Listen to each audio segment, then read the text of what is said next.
আসসালামু আলাইকুম ভিউয়ার্স, আশা করি সবাই ভালো আছেন। আল্লাহর রহমতে আমি অনেক ভালো আছি। আজকে মিষ্টি কুমড়ো দিয়ে একটা রেসিপি শেয়ার করব, চলেন দেখে আসি। নামটা রান্নার পরে বলবো। প্রথমে আমি মিষ্টি কুমড়া সাইজ মতো কেটে নিলাম, সাথে আদা জিরা বাটা দিয়ে দিলাম লবণ, হলুদ গুঁড়ো, ধনিয়া গুঁড়ো, আরও দিলাম মরিচের গুঁড়ো,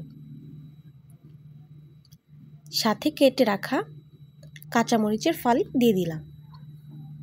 এখন আমার তরকারিটা ঘন হওয়া পর্যন্ত আমি এটা নাড়াচাড়া করব। সাথে আমি একটু চিনি অ্যাড করলাম।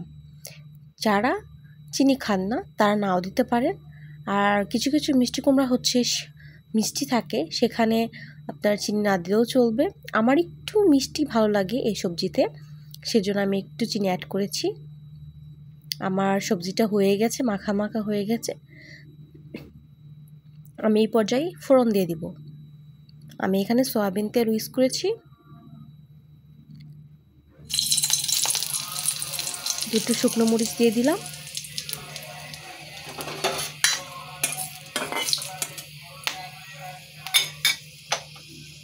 শুকনো মরিচটা গরম হয়ে গেলে এখন আমি এতে অ্যাড করব পেঁয়াজ কুচি,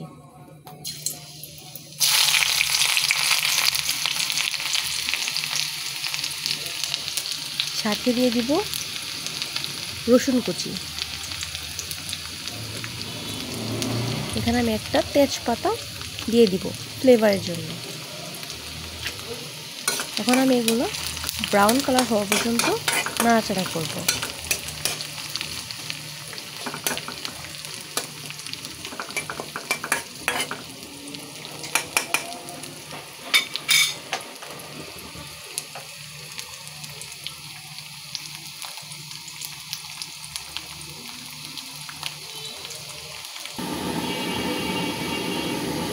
আমি এখন দিয়ে দিলাম একটু কালো জিরে। এই কালো জিরে আগে দেওয়া যাবে না, তাহলে এটা পুড়ে যাবে।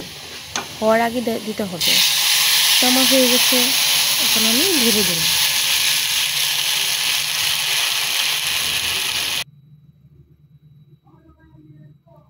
ফোড়ন কমপ্লিট।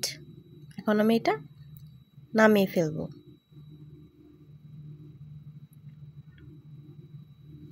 এই সবজিটার নাম হচ্ছে, আমাদের এখানে বলে মিষ্টি কুমড়ার সবজি অথবা নিরামিষ বলে। এটা হচ্ছে রুটির সাথে খেতে আমার অনেক ভালো লাগে।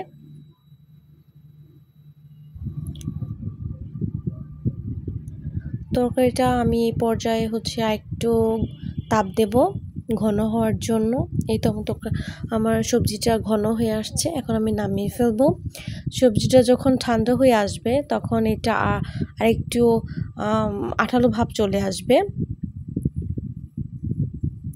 তো আমি নামিয়ে ফেলেছি, একদম পারফেক্ট হয়েছে। আমি কিন্তু এখানে কোনো কালার ইউজ করিনি। আমার মিষ্টি কুমড়োটা পাকা ছিল, যার ফলে একদম যে কালারটা সেটাই আসছে। তো আপনারা ট্রাই করবেন পাকা যে মিষ্টি কুমড়া সেটা নেওয়ার জন্য। এতে হচ্ছে আপনাদের চিনি ইউজ না করলেও চলবে, এটা টোটালি অপশনাল। এটা হচ্ছে এই সবজিটা রুটি অথবা চিতই পিঠার সাথে অনেক ভালো লাগে। তো বাসায় আপনারা একবার হলেও ট্রাই করে দেখবেন। তো এতক্ষণ আমার সাথে থাকার জন্য সবাইকে ধন্যবাদ। সবাই আমার পাশে থাকবেন, সাপোর্ট করবেন, প্লাস আমার চ্যানেলটা সাবস্ক্রাইব করে দেবেন। ওকে, সবাই ভালো থাকবেন। আল্লাহ হাফেজ।